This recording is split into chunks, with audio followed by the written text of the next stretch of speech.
pa natin maanohan yan. Nalagyan naman lalaki. So, natin yung ganito to. Ano ganyan. Ganyan palang procedure pag nag-uling. Oo. Hindi kasi pwedeng salangan mo ng ano agad eh. Okay, kailangan maganda yung pagkasalangsang. Yung kawang-kawang na yan, gumagano'n kasi apoy yan. Pag ganong nakasulot at inupinain, ibabaw yun. Kailangan wala siyang manuan. Wala siya malabasan. Kainin mo na ilalim, pataas. Ah, okay.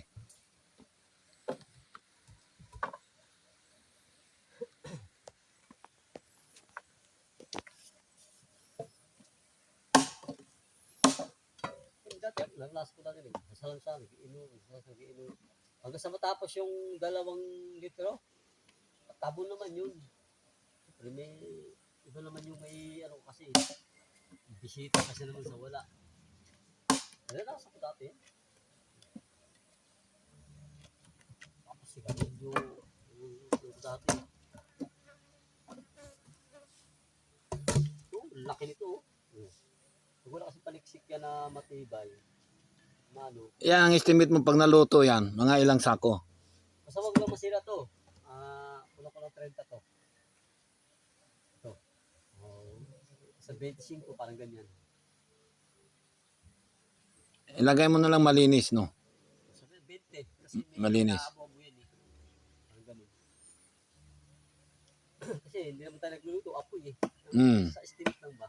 Kasi sa pag-uuling, walang kakainin yan, mga maliit. Eh, kagaya ito, kakainin. Hindi niya kaya lutuin to. Kung ito yung katabi, hindi niya kakaya na yan.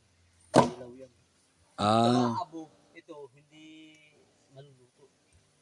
kasi masyadong malaki. Dapat hinihiwa pa dapat yan, no? Tatabihan mo ng ganito. Yan, mga yung hawak na albin. Ah, para maluto siya. Pag nagliyab na lahat yan, di siyempre, liyab. Matitirahan naman niya ito. Kaya dapat yan yung ano, pag halimbawa, 2 araw, isama ng hango yan. Para yung unang kinain niya, mahango muna. Paano ang pagsindi niyan? Anong, Ito, dyan? dito sa ano mo rito. Yung mga ano din, yung mga kahoy na maliliit din. May mitsa na yan natuyo.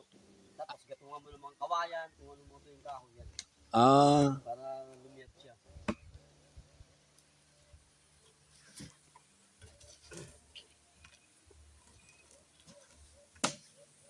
Yan may mga paliksik, may ganito, kaya kailangan ito. yung mga maliliit. Ganito. Diba, may kung sila sa pinatong mo to, ganyan. Mm. Wala siyang paniksik. Kailangan yan, kakalangan mo ng ganito. Tapos, Mga ganyang kaliliit. ganyan. Kaya kailangan, may malaki, susyan laki. Ayan, pwede mong sansan ng ganito kalaki. Oo. Tapos, pag may kawang sa ilalim, pasakan mo naman ganito kalaki. Ayan, yung basta matitigas. Ah, Huwag lang yung medyo malambot kasi mapupudpud na yung malambot na yan. Hindi pa luto yung matigas. Yung puro matigas yan, walang problema. pero anong pinakadabis ulingin talaga yung ipil, no? Ito, Ito. ito. Kaysa ipil. Hindi, dabis na yung ipil. Pareho naman yan sila eh. Kasi halo-halo to eh. Ah, Halo-halo. anong kahoy yan? Kay Mito. Kay Mito. Ito yung sampalok. Hindi. Akasya yan. Akasya. Maganda rin uling yan. Saan yung sampalok nyo? Hindi. Wala Hindi, pa. wala kami sa parang ito.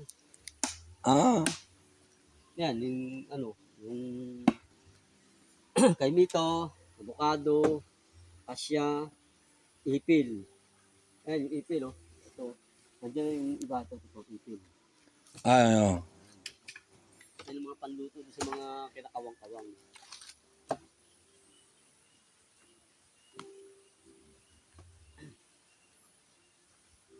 Avocado, ang ganda rin ng uling ito. Ayan. Matigas din. Oo. Diyan nga nasira yung ano niya, yung malaki doon. Oo. Basta daanan natin kung paano malaki yung ano. Pagbalik at yung kagagaan. Yung laki ng ano. Ito, ipil to.